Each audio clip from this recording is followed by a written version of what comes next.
Okay, welcome to another simple engineering snippet. In this instructional video, we will be reviewing vector addition. The problem that we will be working will be to find an unknown force on a stationary object. Okay, so we have a stationary object. It's not shown. It's at the center of this graph on the right. And there are four forces acting at a point.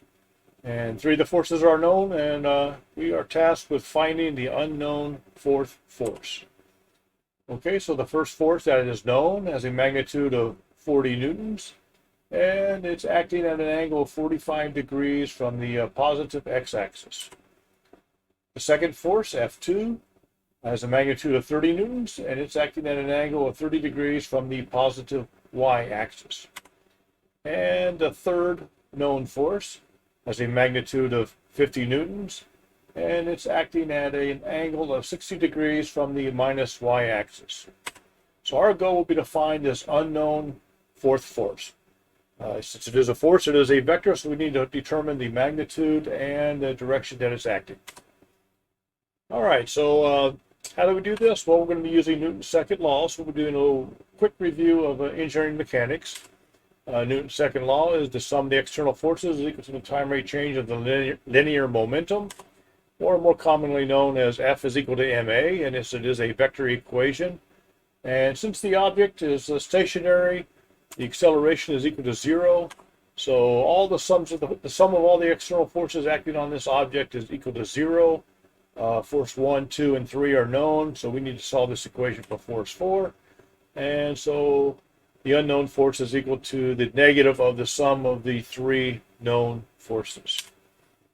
Okay, so that's our goal. Is once we sum up the three known forces, hence our review of vector addition, we will take the negative vector of that, and that will determine our unknown fourth force.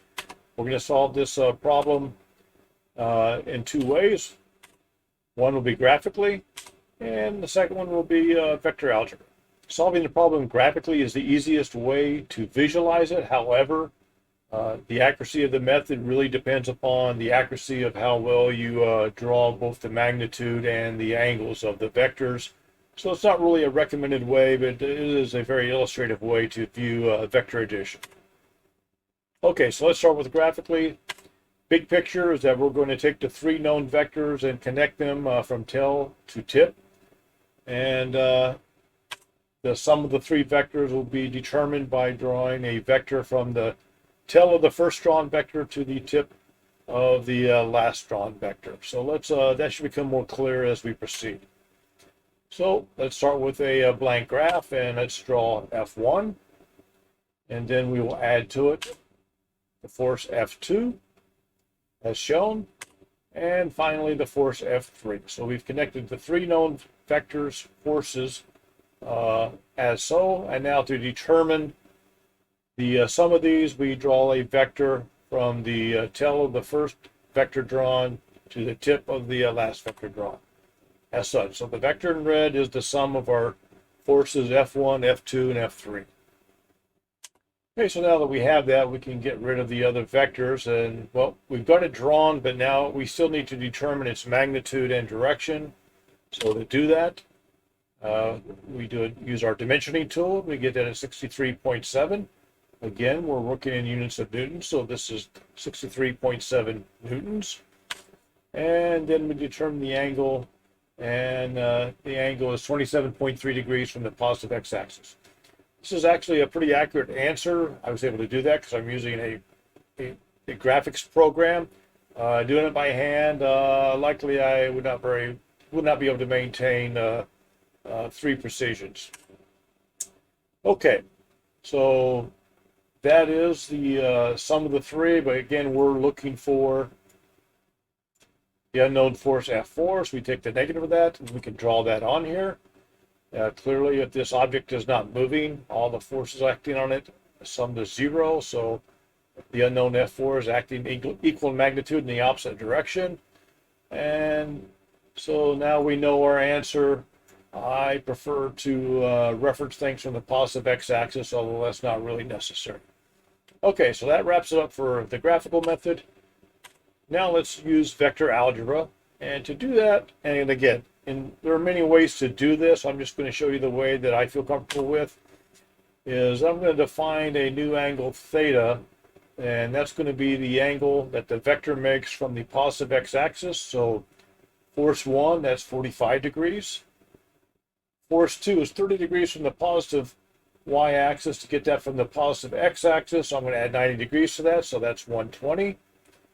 And similarly, F3 is acting 60 degrees from the minus y-axis, so I'm going to add 270 degrees to that to get 330. And you'll see why I prefer to go this route, because it makes all the arithmetic and trigonometry come out nice and clean. All right, well, first thing we want to do is break our three vectors into their x and y components.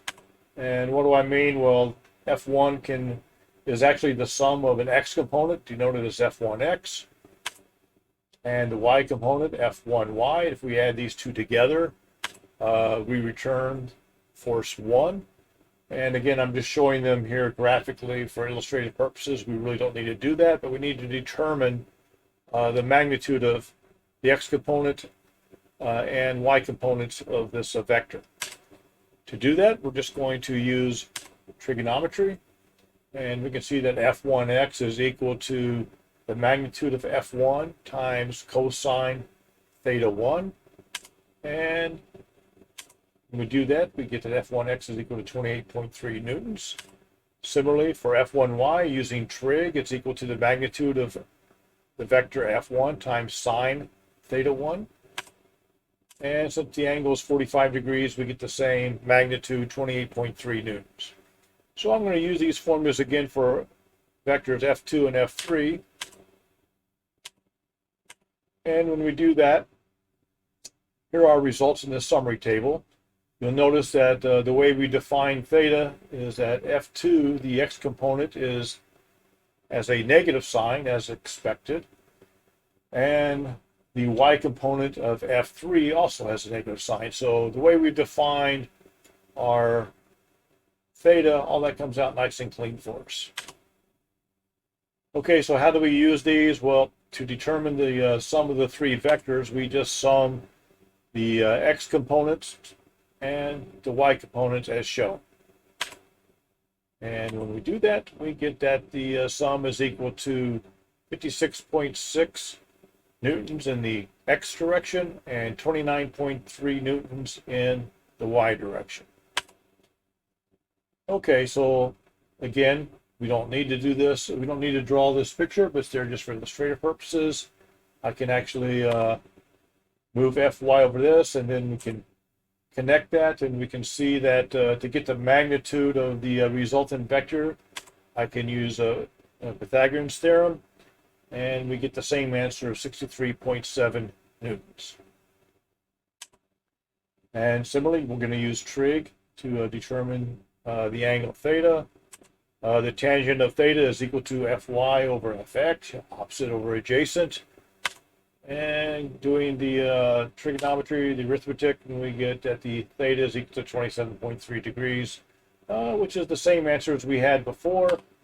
But again, we're looking for the unknown force F4, so we take the minus sign of that. And so now we just take the negative of the x component and the negative of the y component, and that gives us our unknown force vector F4. And again, it's a simple matter related to the positive x direction, and we get the same answers we had before. So I hope this was a useful quick review of vector addition.